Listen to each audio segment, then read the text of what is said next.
Welcome to Chillin' 101. We hope this video helps.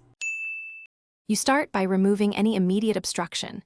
Cut power and label wiring so you don't reconnect wrong lines. Use a putty knife to create a small gap, then slide a flat pry bar under the clip. This prevents drywall damage. Once done, use needle nose pliers to grip the clip's tab and pull at a shallow angle. This reduces tearing. Make sure to stabilize the surrounding material, because supporting the substrate prevents larger repairs later.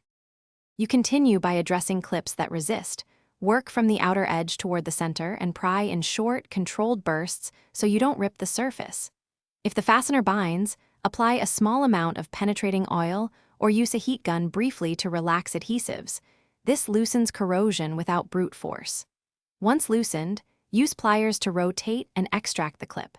Make sure to cut and remove any deformed metal cleanly. Because jagged you finish by cleaning debris and smoothing edges. Sand lightly, then fill holes with joint compound or epoxy depending on the substrate. This restores integrity. Once set, install the correct replacement clips or upgrade to anchors sized for the load. This prevents recurrence.